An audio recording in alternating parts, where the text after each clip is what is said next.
ఇక్కడ చెప్తాడు. హేబేలు గతి ఏమై ఉండునదియు ఈశ్వరుడు ఎరుగక కయ్యిన్ను అడిగిన, అంటే వాడు ఎట్లా పోయినాడని తెలియక అడిగినాడా. రక్తనాదము భూమిలో నుండి ఎప్పుడైనా ఒకరిని పిలువగలుగునా? భూమిలో నుండి ఎప్పుడైనా పిలుస్తుందా?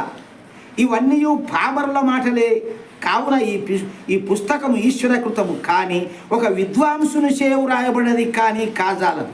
అంటే ఈశ్వర పుస్తకము పక్కన పెట్టు, ఈశ్వర రచన కనీసము ఒక విద్వాంసుడు రాసిన పుస్తకం కూడా కాదు. అంటే పామరుల మాటలు ఇవి, ఏమీ తెలియని మూర్ఖులు రాసినటువంటిది బైబిలు అని ఇక్కడ చెప్పబడుతున్నది. కావున ఇటువంటివన్నీ కూడా ఎన్నో ఉన్నాయి.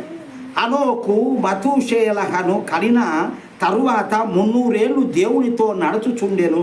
ఇక ఇట్టన్నీ చదువుతూ ఉంటే ఎంత బుద్ధి లేని వాడు యేసుక్రీస్తు యెహోవా వాళ్ళ తరమంతా తరతరాలు ఒక్కదానికి కూడా సరైన ప్రశ్న లేదు. సృష్టి ఎప్పుడు పుట్టింది, ఈ సృష్టిలో ముందు ఏమి పుట్టింది, తరువాత ఏమైంది, ఏది కూడా ఒకదానికి కూడా తలా తోక లేవు. ఇటువంటి బైబిల్ను నమ్ముకొని మూర్ఖులను వాళ్ళ వలలో చిక్కించి మతాలు మార్చి ఎట్లా వచ్చినట్టు వాళ్ళ దేవుడు ఏ రకంగా మోసాలు చేసినాడో అట్లా ప్రజలను మోసాలు చేసి చంపుతూ మతం మారకుంటే చంపడానికి కూడా వెనుకాడు. ఎంతోమంది చంపారు కూడా. అట్లా వాళ్ళ దేవుడు ఆగతి ఈర్ష్య వ్యసనము చంపేవాడు. నేను ఖడ్గమునే పంపి ఉన్నాను, ఈ లోకంలో సమాధానం పంపవచ్చునని భ్రమింపకుడు, వీళ్ళు మీకు తంటాలు పెట్టి రగడబెట్టడానికి వచ్చినాను అని చెప్తాడు ఒక చోట.